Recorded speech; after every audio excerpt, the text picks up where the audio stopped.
नमस्कार दोस्तों, हमारी आज की कहानी। लड़के की सच्चाई जानकर लड़की का पिता हुआ हैरान। फिर लड़की का पिता बोला, ऐसे हैवानों को अपनी बेटी नहीं दूंगा। दीपा को अपने पति से तलाक लिए अभी 3 ही साल हुए थे। वह अपने माता पिता के साथ मायके में रहती थी। ससुराल वालों ने न जाने उस पर कितने अत्याचार किए। तब उसके माँ बाप ने उसका साथ दिया और दीपा को उस हैवान से तलाक दिलवा दिया। एक दिन सुबह जल्दी ही सुमित्रा जी, अजी सुनते हो, दीपा के पापा, आपकी बड़ी बहन का फोन आया था। दीपा के लिए रिश्ता भिजवाया है। लड़का अपने माँ बाप का इकलौता बेटा है। उसके परिवार में वो और उसके माता पिता। लड़का बड़ा अफसर है। उसकी भी एक शादी हुई थी पर टिकी नहीं। दीपा की माँ बड़ी खुशी से बोली, ठीक है ठीक है। नाम क्या है लड़के का? लड़के के पिता का फोटो भी तो चाहिए लड़के की। लड़के की शादी क्यों नहीं चली, वो भी जांच पड़ताल करनी पड़ेगी। मैं अपनी बच्ची को दोबारा नरक में नहीं जाने दूंगा, वो भी सगे हाथों। दीपा के पिता गुप्ता जी और कुछ सोचते हुए बोले, हाँ, मैंने कहा है उनसे। कह रही थी शाम तक लड़के का बायोडेटा आपको व्हाट्सएप करवा देगी। दीपा की माँ बस शाम होने की बाट देख रही थी। शाम को गुप्ता जी की बहन ने फोटो और कुछ जानकारी भेजी। लड़का तो अच्छा है देखने में, पर बहुत बड़ा दिखता है। दीपा से प्रशांत नाम है और आपकी बहन के देवर का लड़का है। सब कुछ अच्छा ही होगा, पर शादी क्यों टूटी वो तो पता करना है उन्हें घर बुलाने से पहले। गुप्ता जी फोटो दिखाते हुए बोले। गुप्ता जी की जांच पड़ताल शुरू हुई लड़के को लेकर। कुछ दिन बाद दीपा की माँ सुमित्रा जी की बड़ी ननंद जो रिश्ता करा रही थी, कांता जी घर आई। चाय नाश्ता करने के बाद अचानक से दीपा के बारे में खोजबीन करने लगी। दीपा के लिए कोई लड़का देखा या नहीं सुमित्रा? मैंने जो रिश्ता भेजा था उसका क्या हुआ? आपके भाई ने पता किया तो पता चला कि लड़के की 2 शादियां टूट गई है। 12 साल बड़ा है दीपा से, जबकि आपने तो एक शादी टूटने का ही बोला था। सुमित्रा जी बोली, तो क्या हुआ? अपनी दीपा की भी तो एक शादी टूटी है, कोई कुंवारा थोड़ी मिलेगा अब।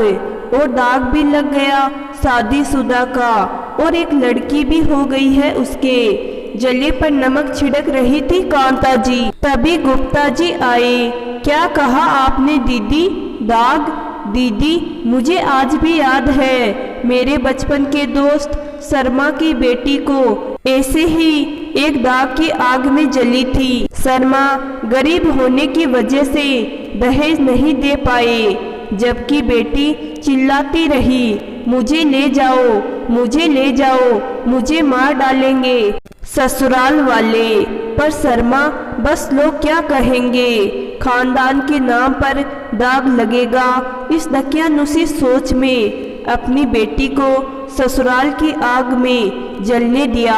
आज भी उस लड़की की चीखें गूंजती है मेरे कानों में। मैं कुछ कर नहीं पाया, मैं गला रुद्ध सा गया कहते कहते गुप्ता जी का। अपने पत्थर दिल होने का एहसास कराते हुए कांता जी बोली, तो क्या हुआ? कितनों के साथ हुआ है ये तो? कम से कम दाग तो नहीं लगा खानदान को। दाग तो हमेशा औरत के दामन पर ही लगता है दीदी। हमारा जमाना अलग था, जब तक हम अपनी सोच नहीं बदलेंगे दाग हमेशा लड़कियों के दामन पर ही लगेंगे। कितनों के ही साथ हुआ, क्योंकि सहकर चुप हो गई कितनी ही। जो रिश्ता आपने भेजा था दीपा के लिए, मैंने पता किया है कि पहली बीबी थी, उसे घर से निकलने नहीं देते थे, शारीरिक यातना देते थे, माता पिता से भी नहीं मिलने देते थे।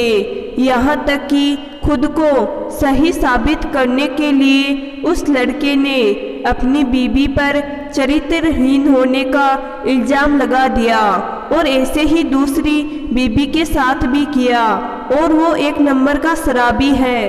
अब तीसरी शादी करने चला है। ऐसे बेशरम लड़के से कैसे शादी कराऊं? आधा अधूरा बायोडाटा भेजा, तभी शक हुआ था मुझे, और हमसे झूठ बोला वो अलग। अब कोई कुंवारा नहीं मिलेगा दीपा को।